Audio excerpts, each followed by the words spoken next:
I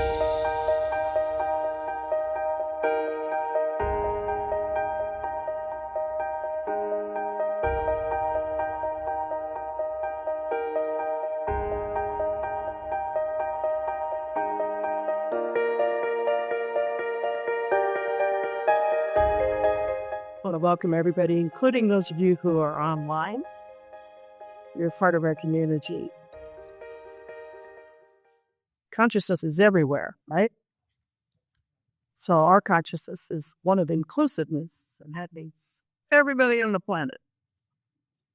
This morning I woke up and I was remembering a song we used to sing in Calgary at the end of our service every Sunday. It was written by a friend of mine named Terry Radford, who used to be Celine Dion's duet singer. So I want to share just a few of the words because it's pertinent to today and also to what I'm going to speak about.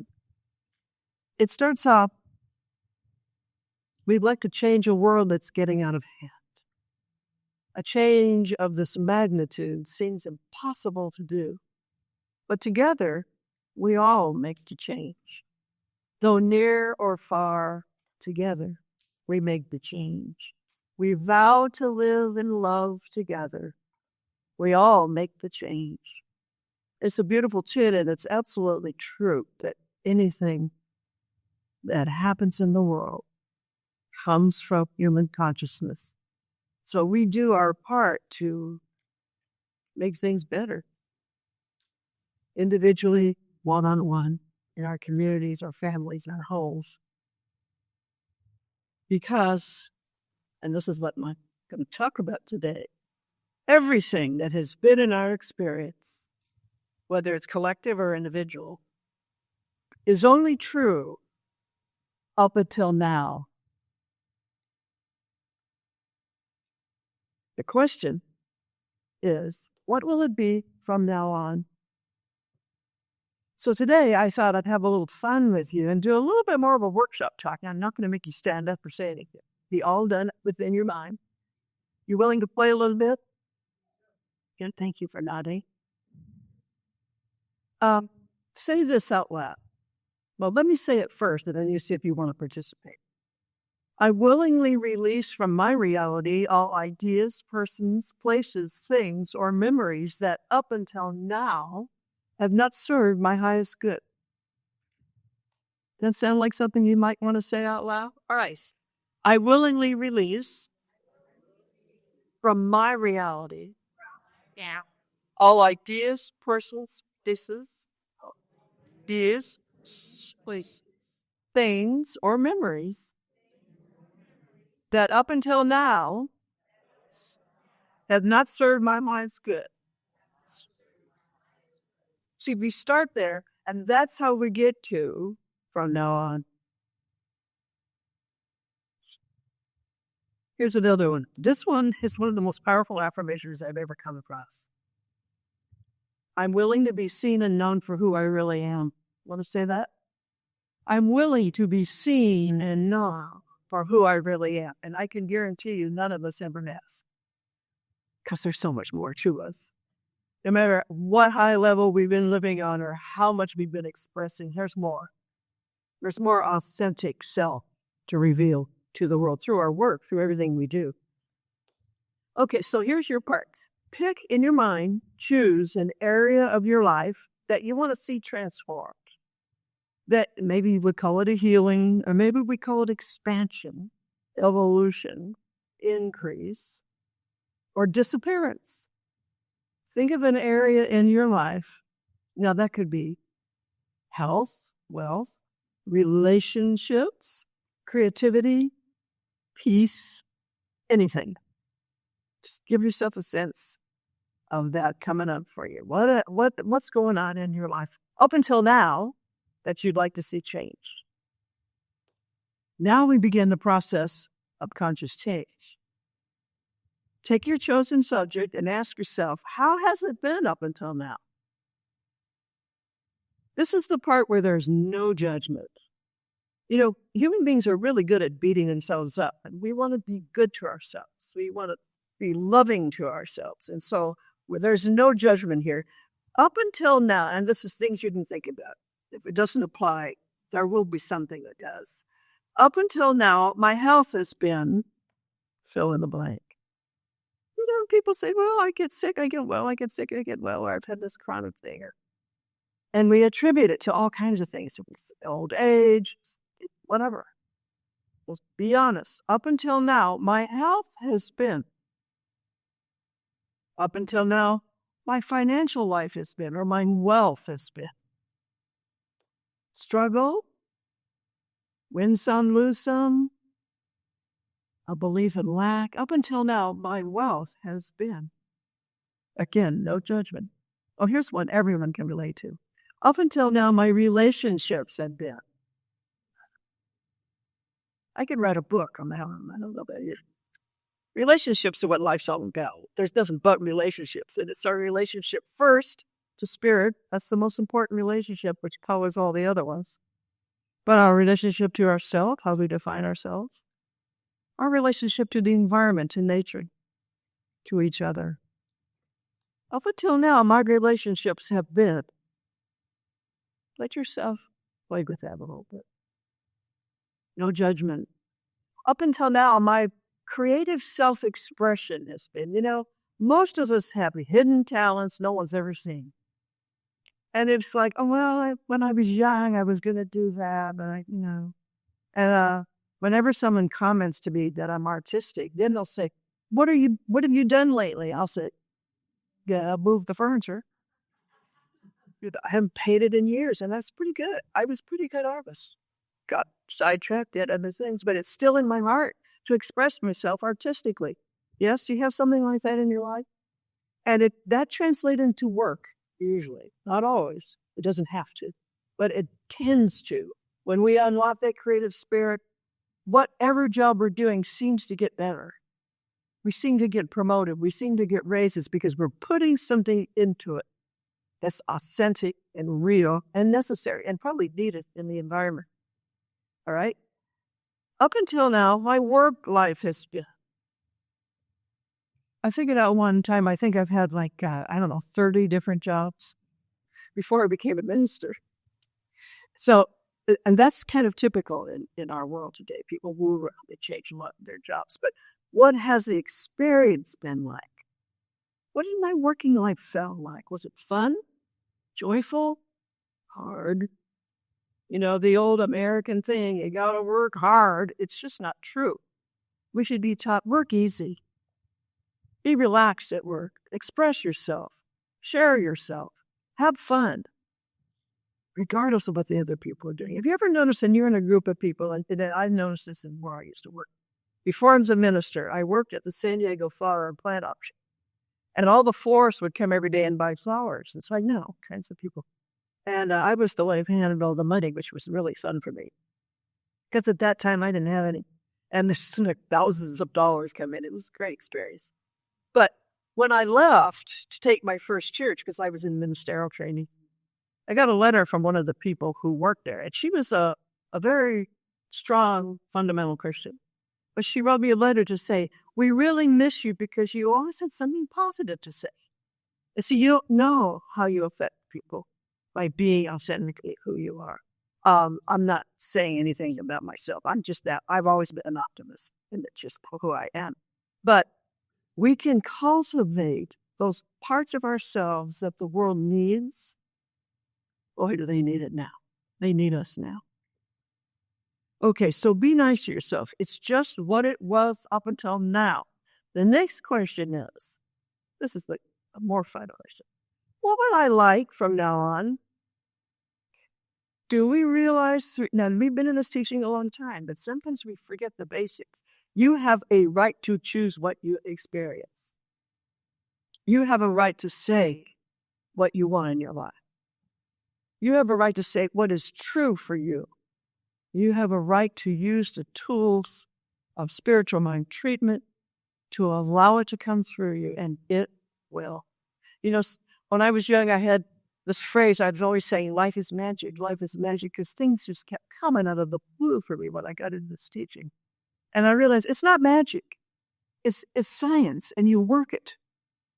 But most of us get easily seduced by the outer world, and it's very easy to do, especially with all the information that's coming at us these days. And we forget the basic principle. Mind is cause, mind is cure. Consciousness precedes all form and all experience. No exceptions. Everything we see in the world right now are nothing but the ashes of old ideas. The fire is inside. The passion is inside. The world changes as the consciousness of the people change. It's always been that way. All right? So that's true for us. So here's a big point. There is a space between up until now and from now on. That space is huge. That space is the field of consciousness. We call it the quantum field of all potential. That's what's between our thoughts. If we slow down our mind enough through meditation, we would feel that. That's the purpose of meditation, is to stop thinking so that we can feel this field, the quantum field of all potential. And in there is the content of our mind. In there is what we have cultivated, we planted in that field. So that space will create our from now on, what we put in it. Now, I want to say to those of us who have been around on the planet a while, it's easy to think it's too late, we're too old, or too this or too that, in any age. I want you to know it's never too late. I want you to know there's only one time frame in this universe, and that's now. And what we put in that space now, with any conviction, any energy, any trust in the process, has to happen. And that's where it feels like magic, because when it happens, you go, whoa, I didn't expect that. I thought it might change a little, but this is like a brand new thing. I've had it happen to me so many times. That's why I still want to be teaching this, because I can prove it. I have lived so many moments where I were, thank you, whatever you are, because this is perfect. And it was something I didn't think of. So the content of our mind isn't specific, but it's not saying how it has to happen.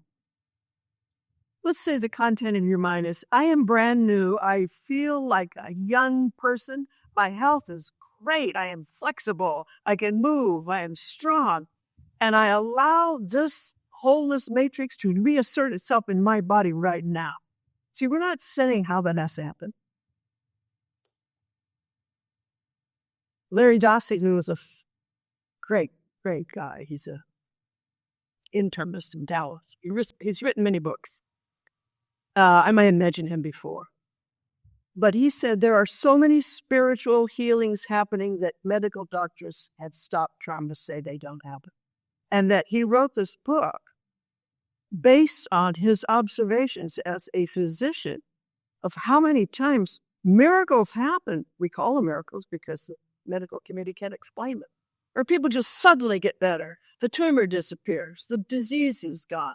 They're up and out and on the run again. He says it happens so often. It's not a miracle. But nobody wants to admit it. They don't have an explanation for it. So, again, that's the teaching. Say the what, not the how. Leave that up to the divine mind. Leave that up to spirit, this universal intelligence that breaks things together that belong together. That's ErnestHolmes' definition of love. All right? So if we affirm, we did in the beginning, that we release everything that's not for our highest good, that would create quite a big space. Talk about a metal garage sale. It's like, in Hawaii, they say, take out the rubbish. We're taking out the rubbish. A big space would be created. So what shall we fill it with? What would you like instead? It's a legitimate question. The universe is always asking us that. What would you like instead? Yes. Always. It's every minute.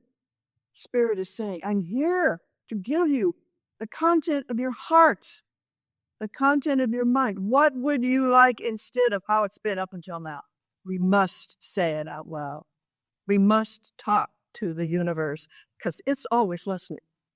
The one thing that I learned early on in this teaching and blew my mind, because I didn't grow up being taught this, was this simple truth. The universe is responsive to all sentient life because it has created all sentient life. We are of it. We're not in the universe. We're a part of what it is. It's responsive. It always responds. And it always says yes. It never says no. God does not teach lessons. God does not punish.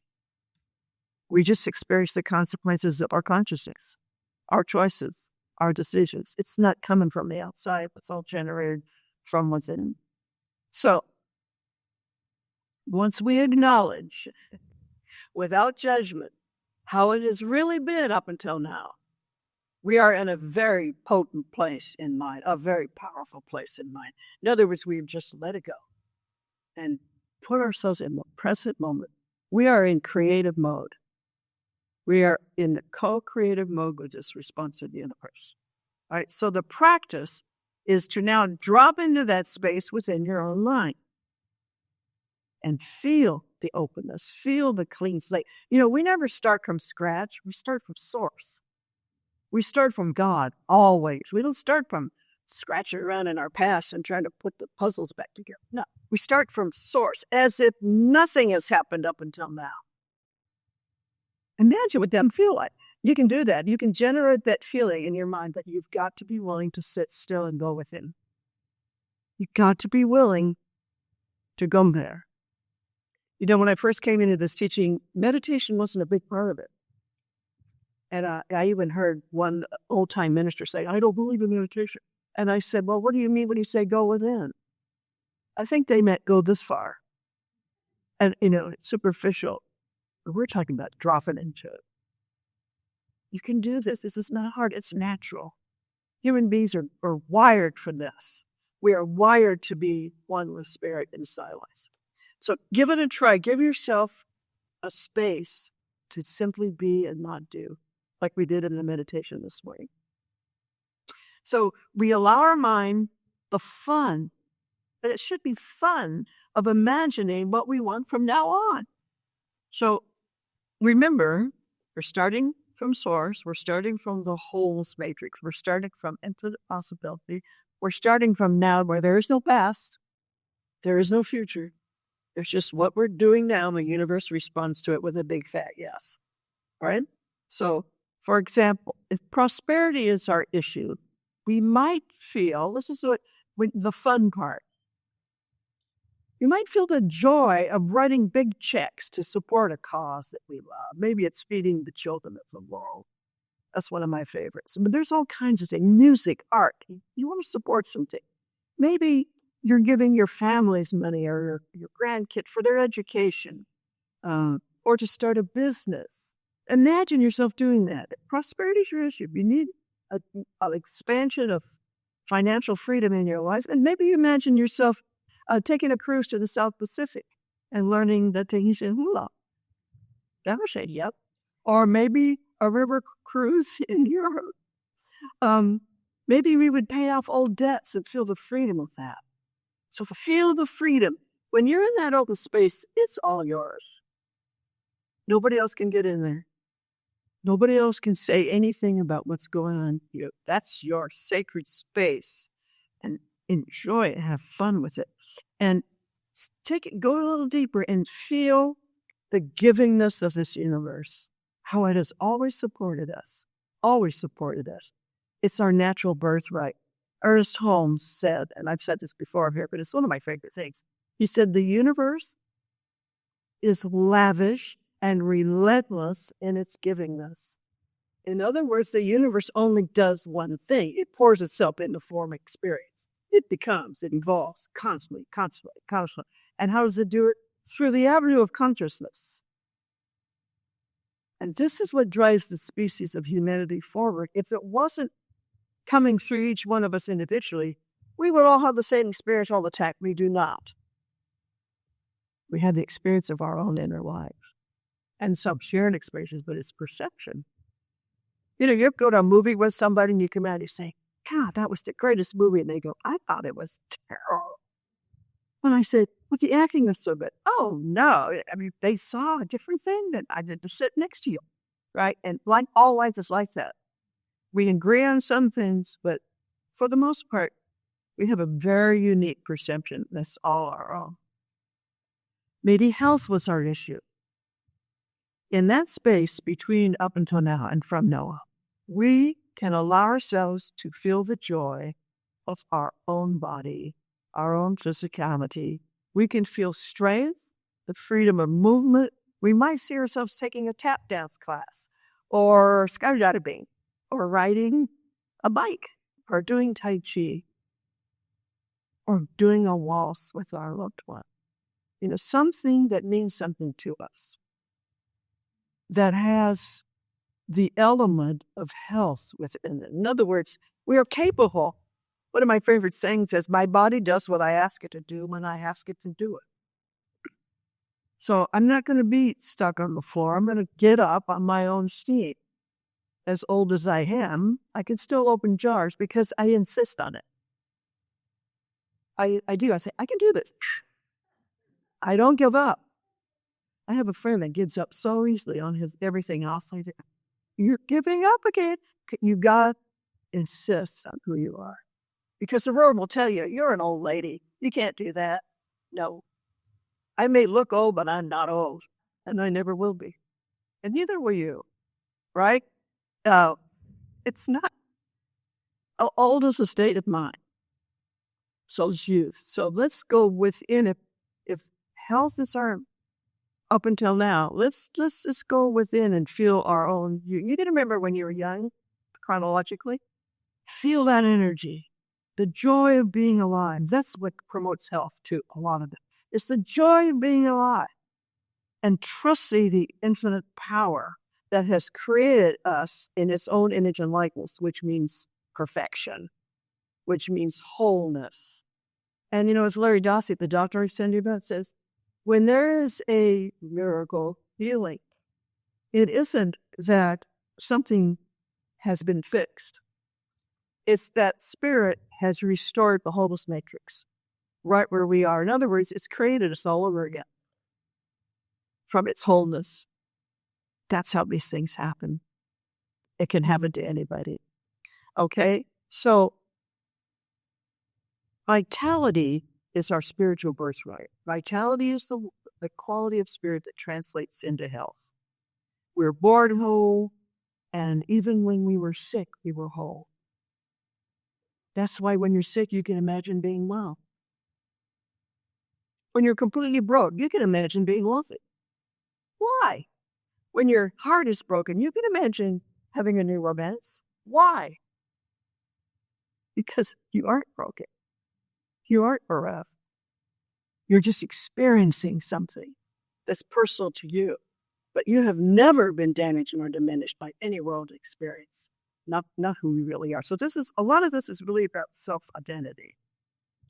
So maybe your up until now has been challenging relationships. That seems to be common because human beings can be difficult to get along with, right? And I include myself in that, right? Okay, so sometimes though, seriously, they never seem to work out for people. It's like, never seems to happen for me, people say. I've heard people say that so many times. Or maybe one in particular you really wanted to work out and it didn't. When I got divorced, I wasn't angry. I was disappointed. I thought I was going to spend my life with this person, growing old and having our grandkids come for Christmas. Nope. That wasn't in the cards. And I realize now it was perfect that it wasn't, because I wouldn't be doing this work that's taking me all over the world. And I had wonderful experiences and then seeing people's lives get better because of the teaching. So up until now was just that. From now on, that's where the goodies happen. So relationships, remember that you can imagine yourself in love. And it starts with being in love with yourself and being in love with life. And know this, nothing has to happen first for us to be happy. It's a decision. Happiness is lurking around in there. Joy is always present. It's trying to come through. When my daughter was little and I'd scold her for something and I'd go tickle her, of course, she's, I'm not ready to be happy. So, okay, well, let me know when you're ready. But that's the truth. It's a choice. And there's that other voice, the one that knows I'm not ready to be happy.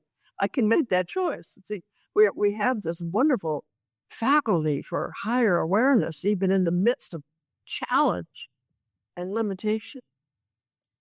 All right, so see yourself in love, see yourself lit up with playful joy, meeting new people with ease, enjoying an active social life. You affirm that all your relationships are harmonious and loving. I got that from Reverend Jane Claypool, who was the founding minister of this center. We used to say, all my relationships are harmonious and loving. Whether it's the clerk in the store or the guy in the traffic jam or the bus driver or my grandkids or my kids or whatever. All my relationships are harmonious and loving. Wouldn't that be wonderful? We can do that from now on. But we got to realize it begins with us. And the other thing about relationships is if you're seeking a partner, and maybe you're not, but you probably know someone who is, that person is seeking you. They're there, you're here, and they're trying to get together. What draws people together is consciousness. So, Emerson and my grandmother used to say, whatever you want, be it first, and it'll find you. That's so true. So be loving, be lit up, be joyful, be the partner you're looking for, and you'll find one that mirrors you. Works, that's how it works. Okay, so what if you're up until now was fear for the world? Well, a lot of people are in the gloom and doom these days. 1, will you go into the space where there is no fear, no projections, just potential? Will you tell your mind there is a higher intelligence always at work, always available to everyone?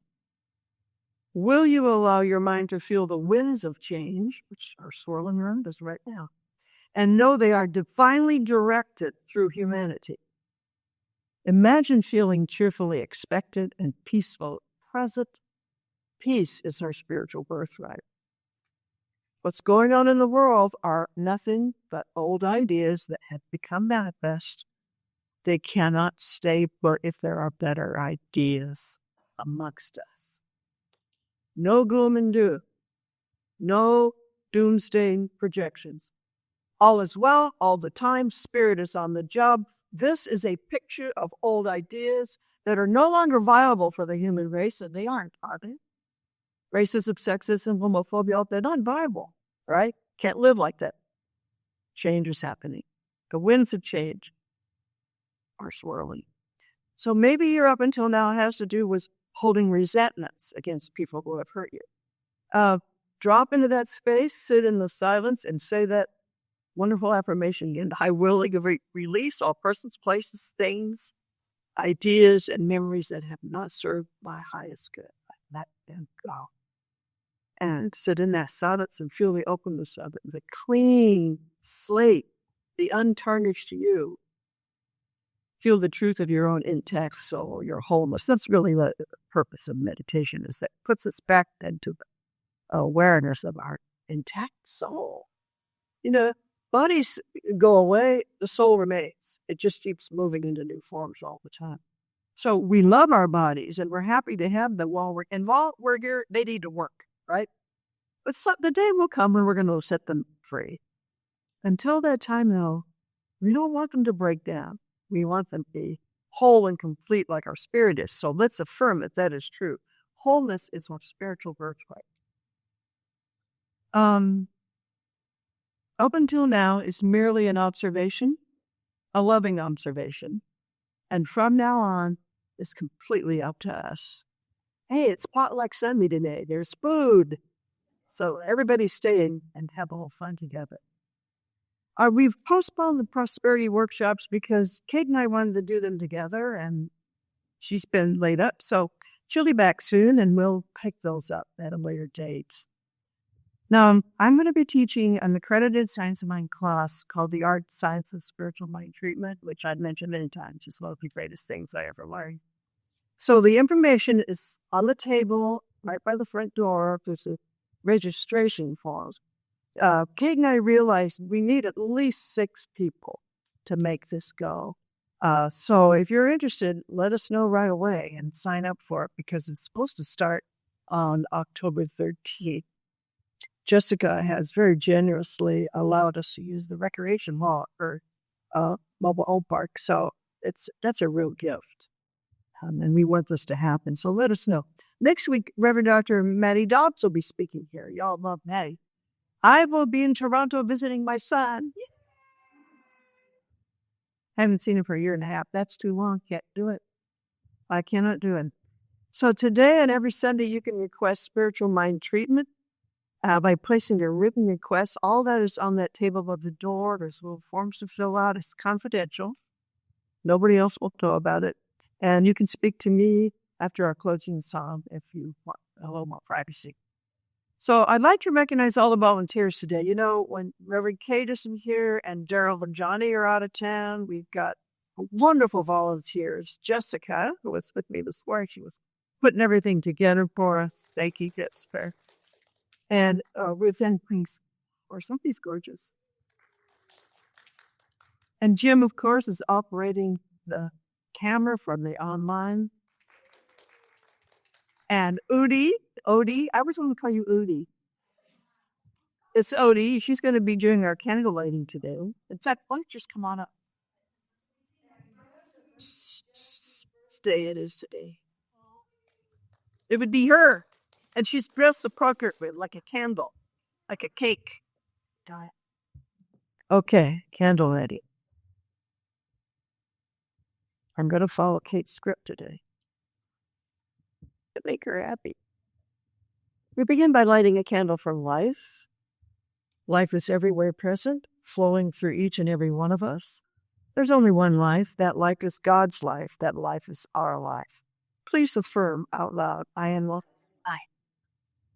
We light a candle for love. The birth of love happens within each one of us every time we make room for the Christ consciousness in our hearts and recognize our unity. Let's say it, I am. And of course, we light a candle from light, which is what we really are. The light of God is the presence and the power. We are always walking in the light. We radiate the light of God wherever we are. Please affirm with me, I light. We light a candle for beauty. We are made in the image and likeness of Spirit. We are each whole, complete, and beautiful just as we are. We accept the beauty of God's perfection as our perfection now. Say with me, I am beauty. And we light a candle for joy. Joy is the very nature of Spirit and the true essence of each one of us. We celebrate the joy in our own rebirth in the God consciousness. We are a center of joy. We bring it into the world. So let's say it out loud. I Schultz. We light a candle for peace. Today and every day we open our hearts to peace. We are each a center of peace in our world. Please affirm, I am peace. And finally, please take a moment to recognize your own inner light. That's who we really are, is the light of Spirit shining through our eyes in every action. So we honor our own metaphysical path of wholeness, oneness, and mental healing through the practice of universal spiritual principles that are ours to rely upon always. So say, I have an inner light. I have it. I let the world see it. I am light. Close with the spiritual mind treatment for all of us and for the world. You can stir a little bit. Bring yourselves together in the recognition that we live in a magnificent universe. A universe of love and intelligence that's everywhere present, all the time, all of it, all at once. And it never withholds anything. It is forever becoming, pouring itself in and out of experience just for the joy of it, just because its nature is to do so. It cannot stop but create again and again or again. Never going backwards, always moving forward, taking us at our word. This universe and everything in it is the visible evidence of an incredible life force at work. There's only one power, not two, no conflict. This power lives within us. It is the divine spark within us.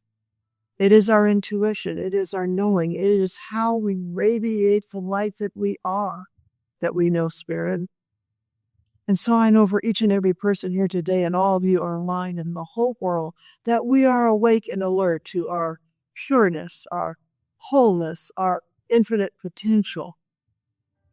That up until now, whatever it was is over. We are done with it, and we go into the from now on with open eyes and open hearts and cheerful minds, with the joy of imagining a world that is a place for all people to prosper, to live in health and wholeness, to love one another in all our diversity, and to create from within the joy of being together. We affirm this. We know it is true, and we let it be. And so it is.